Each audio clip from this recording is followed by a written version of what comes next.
बीते दिनों उत्तर प्रदेश प्रशासन में काफी उलटफेर देखने को मिला है।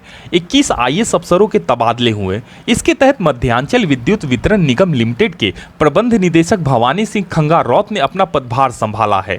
इससे पहले वे यूपी नेडा में थे। क्या रहेगी इनकी प्राथमिकताएं, नई जिम्मेदारी को किस प्रकार से देखते हैं, यह जानने का प्रयास करेंगे स्वयं प्रबंध निदेशक भवानी सिंह खंगारौत से। हमारे बीच भवानी सिंह जो आईएएस ऑफिसर हैं, जो 2.5 साल ऊर्जा विभाग में भी कार्यरत रहे हैं, उनको अभी इस वक्त बिजली विभाग का जो है कार्यभार संभालने के लिए मिला है। सर, आपका बहुत बहुत स्वागत है हमारे चैनल में। Thank you. जिस प्रकार से आपको खासकर जो है मध्यांचल का कार्यभार सौंपा गया है, तो प्राथमिकताएं आपकी क्या क्या है, और क्योंकि आपके लिए विभाग भी नया है, तो आपको किस तरह की चुनौतियों का सामना करना पड़ेगा, ऐसा आपको लगता है? देखिए, सबसे बड़ी चुनौती इस वक्त भीषण गर्मी का प्रकोप जारी है और इसमें हमारी विद्युत मांग चरम सीमा पर है। ऐतिहासिक रूप से उत्तर प्रदेश में जो 26,000 से भी अधिक विद्युत मांग रिकॉर्ड की गई है, वो परसों हम लोगों ने रिकॉर्ड की है। और ऐसी स्थिति में जो हमारा विद्युत वितरण इंफ्रास्ट्रक्चर है, उस पर एक भारी दबाव उत्पन्न होता है, जिसके कारण पीक आवर्स में शाम को 6 बजे से रात्रि 11 साढ़े 11 बजे के बीच में इसमें ट्रिपिंग और फॉल्ट की घटनाएं बहुत उत्पन्न होती हैं।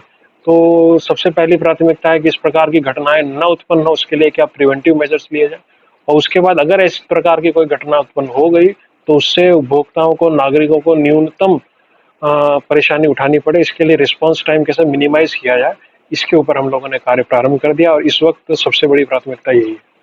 सर, जिस प्रकार से गत माह में कोयले की शॉर्टेज जो है संपूर्ण राष्ट्र में एक विषय बन गई थी, तो उससे बिजली विभाग को जो है और खासकर उपभोक्ताओं को क्या समस्या उत्पन्न हो सकती है? जिस प्रकार से शॉर्टेज था, क्या उसकी पूरी जो है पूर्ण हो चुका है या अभी भी उसमें शॉर्टफॉल है?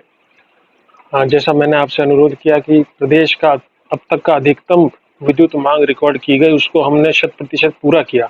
और हमने गवर्नमेंट ने जो रोस्टर तय किया है ग्रामीण क्षेत्रों के लिए, शहरी क्षेत्रों के लिए, तहसील मुख्यालयों के लिए, उसके अनुरूप बिजली की पूर्ति की कोई अभाव नहीं है। जो परेशानियां उत्पन्न हो रही हैं, उपभोक्ताओं को महसूस हो रही हैं, वो वितरण इंफ्रा में पीक आवर्स में फॉल्ट उत्पन्न होने के कारण, ट्रिपिंग के कारण उत्पन्न हो रही है। तो मेरा ये बिल्कुल मानना नहीं है कि कोयले की कमी के कारण ये इस प्रकार की परेशानी उत्पन्न हो रही है। सर, कौन कौन सी योजनाएं ग्राहकों के लिए विभाग चला रहा है और किस किस योजनाओं के तहत ग्राहकों को फायदा होगा, जिस जो आपकी जानकारी में? आप अवगत हैं, इस वक्त हम लोगों की ओटीएस एक मुश्त समाधान योजना एक मुश्त समाधान जी लागू है। और मैं आपके इसके माध्यम से, चैनल के माध्यम से, इस प्लेटफॉर्म के माध्यम से सभी विद्युत उपभोक्ता भाइयों और बहनों से अपील करता हूं कि इस योजना का भरपूर लाभ उठाएं। और इसके माध्यम से आपको जो लेट पेमेंट सरचार्ज है, जो आप बिजली का बिल ड्यू डेट के बाद जमा कराते हैं, जिसके कारण आपके ऊपर सरचार्ज आरोपित होता है, उस सरचार्ज से आपको पूरी छूट मिलती है। और ये एक स्वर्णिम अवसर है, हो सकता है ये अंतिम अवसर हो, तो इसका लाभ उठाएं, अपना जो बकाया है उसको जमा कराएं और लेट पेमेंट सरचार्ज की छूट प्राप्त करें। सर, कनेक्शन के लिए जो ग्राहक हैं, जिस प्रकार से खासकर ग्रामीण क्षेत्रों में कुछ ऐसे उपभोक्ता हैं, ग्राहक हैं, जिन्होंने नई नई बस्तियां आबाद किए रह रहे हैं, उनको जो है विद्युत पुरवठा नहीं हो पा रहा, मतलब उनको नहीं सुविधाएं मिल पा रही, उन पे केबल का लोड डाला जा रहा है और खुद जो है उनकी आर्थिक स्थिति दयनीय है। ऐसे में विभाग की क्या प्राथमिकता रहेगी?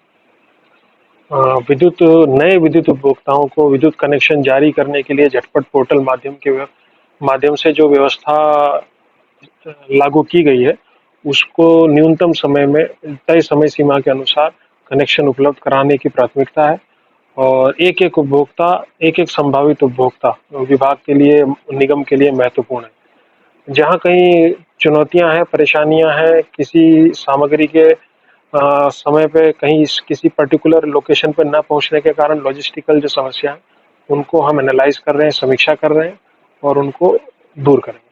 सर, एक समाचार गलियों में घूम रहा है कि विद्युत विभाग के कर्मचारियों को भी अब मीटर लगाना पड़ेगा इस तरह का। ये तो पहले से ही मीटर उनके घरों में लगा हुआ है, तो ये कैसा समाचार है, कहाँ तक ये है, इसकी सत्यता है? इस समाचार की मैं पुष्टि करने की स्थिति में नहीं हूँ वर्तमान में, परंतु आपने ये विषय छेड़ा है, मैं इसके ऊपर अध्ययन करके फिर आपको बता सकता हूँ। धन्यवाद। ये हमारे बीच भवानी सिंह जी थे, जो एक आईएएस ऑफिसर हैं, बड़ी बेबाकी से अपना पक्ष रखते थे, खासकर विभाग को लेके जो जो समस्याएं और जो योजनाएं जनता के लिए चलाई जा रही है, उन तमाम योजनाओं से भी अवगत किया जनता को। मैं सैयद गुलाम हुसैन, संजू श्रीवास्तव के साथ लखनऊ से आवाज